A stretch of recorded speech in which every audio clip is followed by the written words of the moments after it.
Hey everyone, and welcome back to FSI DFS. I am McKinley412, and today we're going to be looking at this Sunday afternoon main slate on DraftKings.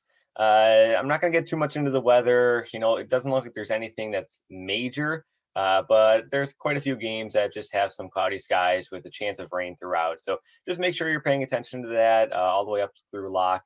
But we could just get right into the pitchers. Not the best pitching slate. There's a lot of just kind of average guys, but I think there's a lot of guys who are just priced up a little bit too much.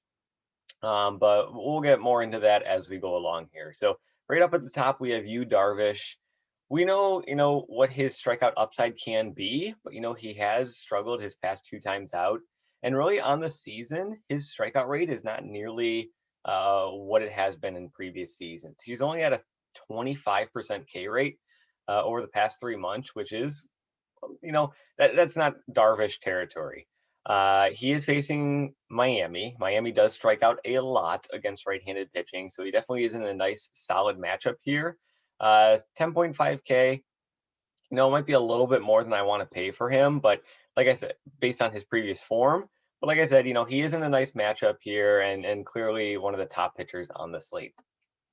Aaron Nola right below him, going up against Atlanta without Acuna, but Atlanta's bats haven't seemed to slow down too much here. So he has a much higher strikeout rate than Darvish has so far on the season, but he is in a tougher matchup. So kind of balance the two. Which one are you going to prefer? I would lean more towards Darvish myself. I'd rather take the pitcher with a lower strikeout in a better matchup than the guy with a higher strikeout in a worse matchup. But still, I'll take you over Nola. But again, Nola, fine spot, is a little priced up too much for me. Greinke, I think Greinke might be my favorite play on the slate here. I know it's probably not going to be a popular opinion, but he's going up against Texas, and Texas offense is so bad. They're on an 11-game losing streak right now. This is going back to before the All-Star break.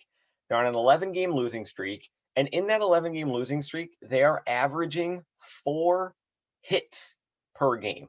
Not 4 runs per game, 4 hits per game. They strike out a lot, as we know. They just can't seem to get any offense generated at all. So Greinke, while he doesn't go super deep into games, his pitch count can get up pretty quickly, and he doesn't strike out many guys. I think anybody going up against Texas right now needs to be in play. So the 10K price tag, I agree, it is a little bit too high, but I think he's still probably one of my favorite plays on the slate, just given the matchup. And Houston versus Texas, he's probably going to be in line for that win bonus, so you can kind of tally that in for yourself as well. Sonny Gray going up against St. Louis. He's got a strikeout rate north of 30%, that magical 30% we look at. But St. Louis does not strike out. I mentioned it in a previous video that in the past month, St. Louis has the lowest strikeout rate against right-handed pitching, and so he's in a tougher matchup. He's at home in that small ballpark where St. Louis is going to be able to put the ball into play. So out of these top 4 pitchers, I think he's my least favorite. I'd probably go like Darvish, or I'd probably go Greinke, then Darvish, then Nola, and then Gray. But still, he's still a fine matchup, or not fine. He's still a fine pitcher with a high strikeout upside. He's just in a tough matchup here in a small ballpark. Yarbrough, and then I feel like this is where we see the drop. It's these top 4, and then there's just a big drop. But salary-wise, there's not a big drop. And this is kind of the range where I'm saying, like, I think these pitchers are just priced up too high. Yarbrough, he's not going to really go deep into the game. He's not going to get you more than 5 innings. He's going up against Cleveland, who doesn't have much offense. I think when I was looking through the logs, I think they're at like 11 straight games without scoring more than 5 runs. So the offense hasn't been there, but he's not going deep into games. So do you want to pay 9.5 for a guy who's only going to get you maybe 5 innings? Well, Thompson, he seems to be coming back down to earth from his insane start to the year. It really ballooned his price with what he did at the start, but as he's come back to earth, his salary has not. tough matchup as well. John Means, he got back from injury, just one start ago. He missed almost 2 months, and it wasn't a great start. And now he's going up against that Washington offense that is firing on all cylinders as of late. Not yesterday, but they have been doing pretty well. So I don't want to be paying 9-3 for him, who's fresh off a long injury. Trevor Williams, he is going to be facing against a lot of left-handers in Arizona. I know they're not the greatest offense, but Trevor Williams' stats against left-handed hitters is just atrocious. And we'll get into that when we talk about the bats. A little foreshadowing there. So as you can see, like a lot of these guys are just priced too high. I'm not too interested in them. Stripling, he could be a fine option. He got blown up in his last start. Didn't do well in the start before that either. But he was on a nice stretch where he was providing some nice floor. But it was nice floor back when he was priced in that 6K range. 8.6K, I'm hoping Stripling can get me close to 20 points, if not more than 20 points, especially in cash.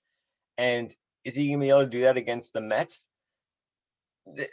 Probably not. Probably not. I think I'd have much stronger interest in Stripling if he was maybe 7-6 instead of 8-6. Perez, the Yankees have been shockingly good against left-handed pitching, if you look at the numbers in the past month. But aside from the matchup here, 8.5K, I'm looking for him to get at least, you want at least 2x. I'm hoping for 2.5. So 16 to 20 points.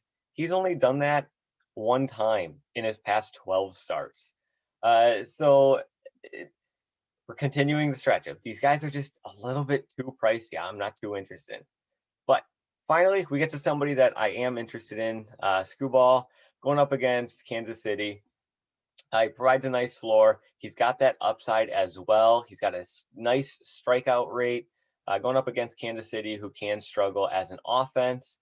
The Detroit, they're just a hot team coming out of the All-Star break. So I think that they're in good shape to possibly be in line to give Skubal a win here. So Skubal is probably my favorite pitcher down in this middle tier range, just because everybody else is just priced way too high. So I do like Skubal.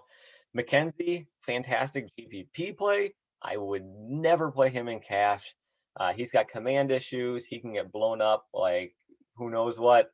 But he also has a ceiling higher than anybody else in this price range. So McKenzie is GPP only. I do not want him at all in cash. Ober, not too interested in. I would prefer to go Caleb Smith for that nice floor. He got blown up against LA, but LA was blowing up every single pitcher that day, it seemed. But yeah, he's got some nice numbers here for a guy who's 7.4K. If you look deeper into the analytics,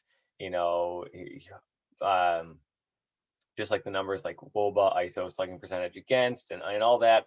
The Cubs, they do strike out quite a bit.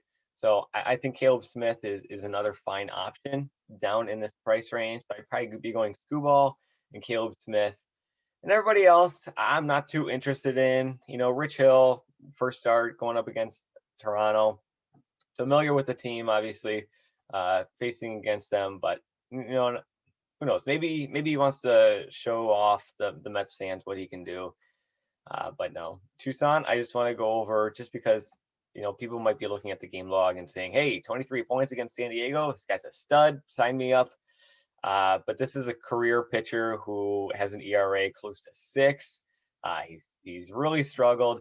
Even in this start, if you look at the analysis here, 79 pitches, only 48 of them were strikes. So he's got some command issues. San Diego was just unlucky with the bats. So I'm kind of off him there. So that kind of covers everything in the pitching category. There's these top 4, and then some steep drop off. I think just because the price does not match the pitcher. So I'm not too interested in any of these guys, but I would go with Skubal as my favorite down here, and then Caleb Smith as well. McKenzie, great GPP play, but as for cash, stay away. So let's look towards the bats. First team we'll talk about is Boston. going up against Herman. Boston has one of the top implied run totals on the entire slate. It's a high total.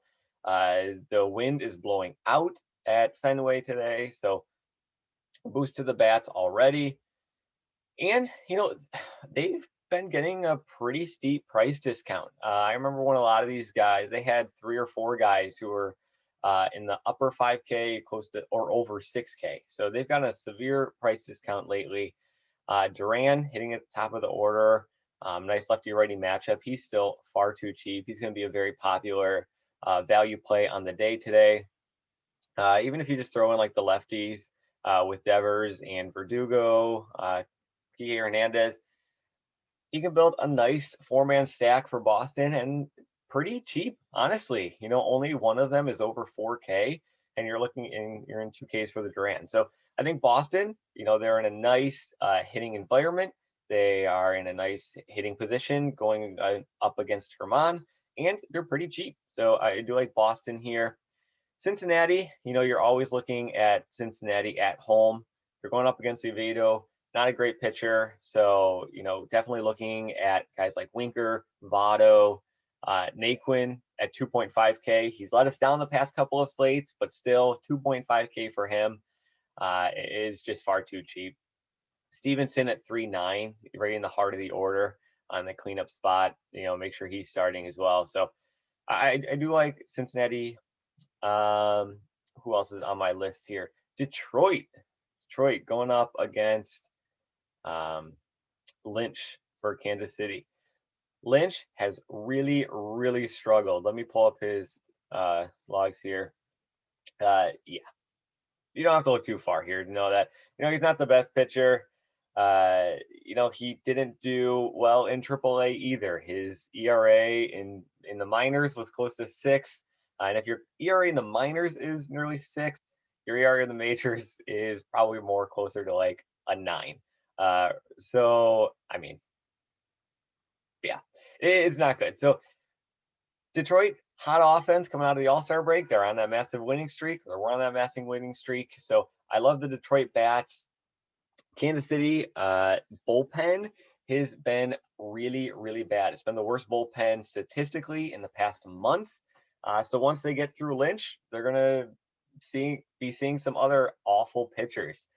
So I do like the Detroit bats here. If you are playing Detroit, I'm going to look to Scoop. I'm looking to Haas. I'm looking at Castro, and I'm looking at Cabrera. So you throw Cabrera in first base, and then you throw Scoop into second, and then and so on. So I'm blanking because I can't remember which Castro I would be more interested in. Yeah, who cares? Doesn't even matter. I like both of them here. They're both in fine spots. You throw Castro into the shortstop, and so on. So I'm blanking here. It's early in the morning as I'm recording this. But I do like Detroit. Definitely get them into your lineup. I am interested in them there. Philly is a nice GPP play going up against Toussaint. Like I said, people might be off of them because they see his one game log, but it's one game log. Don't look into that. Look at the career numbers. The guy's not a good pitcher. So I do like Philadelphia, Houston later on in the day, going up against Texas, going up against Hearn. All over the Houston bats, Altuve, Gurriel, Correa. And again, they're actually not too pricey. So Houston's in a fine match. My one YOLO call, we'll get into the YOLO call here.